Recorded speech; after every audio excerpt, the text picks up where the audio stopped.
কৃষকের বাড়িতে গর্ত খুঁড়ে সেই গর্তের মধ্যে বসবাস করত। একদিন সেই ইঁদুর দেখতে পেল সেই কৃষক বাজার থেকে একটি ব্যাগে করে একটি ইঁদুর মারার ফাঁদ নিয়ে এসেছে। সেই কৃষকের বাড়িতে আবার একটা কবুতর, একটা মুরগি আর একটা ছাগল ছিল। সেই ইঁদুর সর্বপ্রথম কবুতরের কাছে গিয়ে বলল, ভাই কবুতর, আজকে তো তোমার মালিক ইঁদুর মারার একটা ফাঁদ নিয়ে এসেছে। ইঁদুরের এই কথা শুনে কবুতর বলল, তাতে আমার কি? ওই ফাঁদ তো আমাকে মারার জন্য আনেনি, এনেছে তোমাকে মারার জন্য।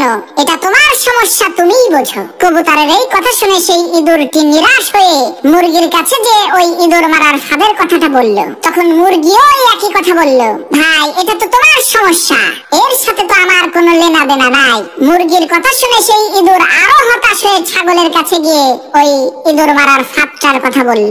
ইঁদুরের কথা শুনে ওই ছাগলটি হাসতে হাসতে বলতে লাগলো, ভাই তোমাকে মারার জন্যই আমার মালিক ওই ফাঁদ বাজার থেকে কিনে এনেছে, তাতে আমার কি সমস্যা? আমি তো খুবই আরামে আছি। সবার কথা শুনে ওই ইঁদুরটি হতাশ হয়ে কৃষকের বাড়ি থেকে চলে গেল। এদিকে কৃষকের ঘরে পেতে রাখা ইঁদুর মারার ফাঁদের মধ্যে একটা সাপ আটকে গেল। রাতের অন্ধকারে ওই কৃষকের স্ত্রী ইঁদুর মনে করে যখনই ওই ইঁদুর মারার ফাঁদটাকে হাত দিয়ে ধরেছে, আর অমনি সাথে সাথে সাপটা কৃষকের স্ত্রীর হাতে কামড় বসিয়ে দিল। তখন কৃষক তার স্ত্রীকে বাঁচানোর জন্য হাকিম কবিরাজ নিয়ে আসলো। হাকিম সাহেব চিকিৎসা দিয়ে বললেন, এই সাপে কাটা রোগীকে কবুতরের স্যুপ খাওয়াতে হবে, তাহলে ইনশাআল্লাহ খুব দ্রুতই সে সুস্থ হয়ে যাবে। সেই কৃষক হাকিমের কথা শুনে তার স্ত্রীকে বাঁচানোর জন্য ওই বাড়িতে থাকা কবুতরটিকে জবাই করে স্যুপ বানিয়ে তার স্ত্রীকে খেতে দিল।